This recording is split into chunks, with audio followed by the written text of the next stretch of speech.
James here in the studio, thank you so much for being here. Thank you for having me. Now, why the Tesla of eco-villages? This man you're seeing right now is James Ehrlich.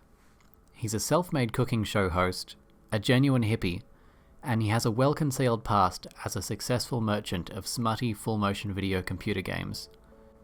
His current project, though, is somehow bigger than any of those achievements.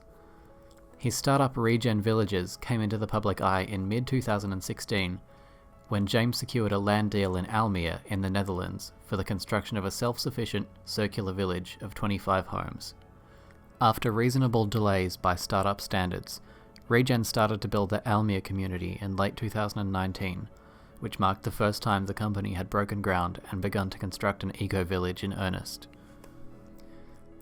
The project came to my attention through an article on an architecture website which announced ReGen's collaboration with Swedish firm White Arkitekter to develop a similar village in Sweden. The article gives the usual background information, stating that the mission is to build self-sufficient and resilient neighbourhoods and to do so with as little impact on the environment as possible. Among this information, though, there was one pivotal clause that jumped out at me. The ReGen village, and the intended lifestyle of the residents, is inspired by computer games. I've been a Silicon Valley entrepreneur most of my life, designing and developing video games, imagining magical worlds that somehow make sense. I was living and working just... Now, I'm not sure of the primary source for that statement, but if you watch through James Ehrlich's various TED Talks and interviews, the video game influence is clear. He's open about having cut his startup teeth on a successful software and video game company, and it becomes obvious that he thinks video games have capabilities and value beyond just entertainment.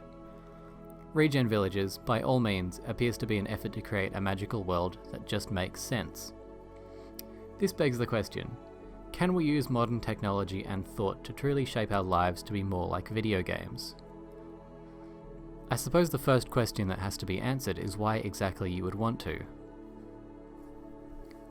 The simplest explanation for why it seems that life would be improved by taking some inspiration from video games is that every part of a good video game is intentionally designed to be a satisfying and/or meaningful experience. If the intention is to make a game fun, then actions that would usually be a chore like watering plants or interacting with your neighbours face to face can become highly rewarding and even addictive. As well as being satisfying, most games have an intuitive way for your brain to measure that you're making progress and doing the right thing, which tends to give the gameplay a sense of purpose. When the lifestyle in modern developed nations is characterized by repetitive, specialized jobs and crises of meaninglessness, it's easy to see how ReGen Villages and other intentional communities that offer a varied, meaningful and somewhat video game-like alternative are gaining traction. But is the technology there for this vision? It's really not a matter of technology. It's a matter of money and political will. And we think, of course, that with a lot of money that's... Traditional intentional communities, otherwise known as hippie communes, don't quite make it to the finish line of video game-like living, despite being reportedly more fulfilling and allowing more natural human connection. You're still navigating through a full gauntlet of the chaos of carbon-based life, and adding more people to share the load is understandably zero-sum, as more people in a community equals more mouths to feed.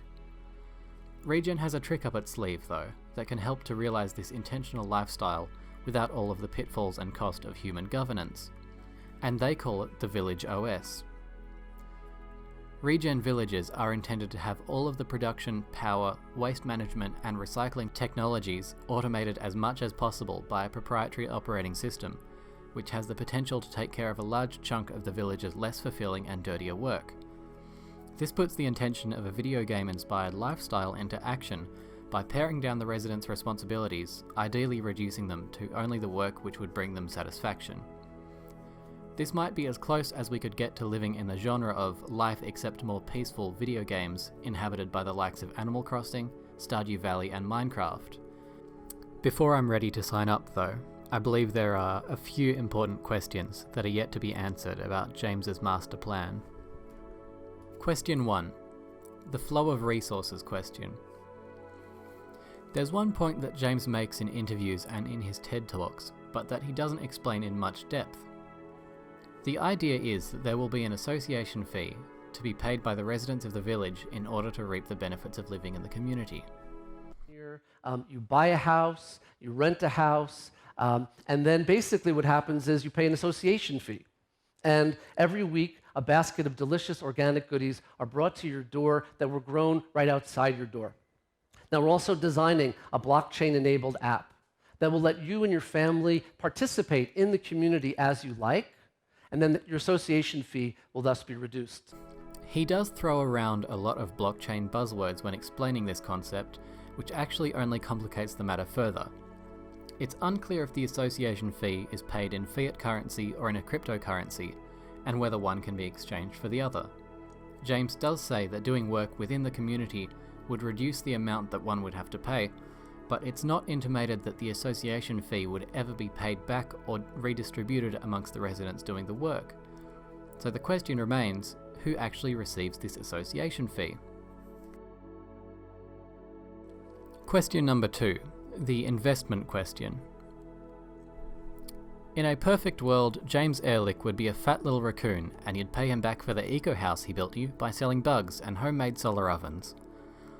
But seeing as though, unlike regular housing development, this project needs funding rounds and a donation page, it doesn't look like residents are expected to be able to foot the whole of the bill. On the donation page accessible via the ReGen Village website, it's made clear that the project is for profit, and James has stated that he's expecting continuous investments from family offices and investment funds looking for long-term returns. What isn't made clear, though, is where all of this extra capital is needed, or what the model is for providing a return to investors. Save for excess production of resources by the villagers, or perhaps that association fee being returned to investors, no other streams of revenue are obviously possible. So my second question is, why is the cost to create eco-villages so high compared to regular housing or even other intentional communities, and how do investors see a return? Question number 3, the scale question. So our plan is to build 77,000 homes in the next 8 years in 22 countries. And some people might say, gosh, that sounds really ambitious considering you haven't built your first village yet. And other people might say, is it enough? I wholeheartedly agree that living in a more intentional and self-sufficient way would, on an individual and community level, be an overwhelmingly positive change. But it's clear that ReGen's ideal outcome is not the construction of a handful of these communities, but a global shift in the way that we live, and it's not clear that the current business model has considered the economic consequences of their possible success. But the goal for us is eventually to be to the bottom of the pyramid. So in sub-Saharan Africa, ASEAN, and rural India. This model would likely work fantastically as an alternative residential model for the middle class, or the Zoom user class in coronavirus terms. But the technologically based remote work no commute village is not a one-size-fits-all solution. A high-tech intentional lifestyle requires there to be an industrial class supporting it, which must continue to live unintentionally and attend to the needs of the consumers. This new eco-village upper middle class is just as fragile as the consumerist upper middle class that we have today, and yes, it can and will thrive if the rest of the industrial world continues with business as usual. But that model can't be copied wholesale and still accommodate residents in the working class, and especially not in developing nations. If the model is changed and the majority of the Earth can live self-sufficiently, which would be ideal, the people living in the Teslas of eco-villages have nobody left to call on Zoom, as there will be no more exploitative offshore manufacturing to manage.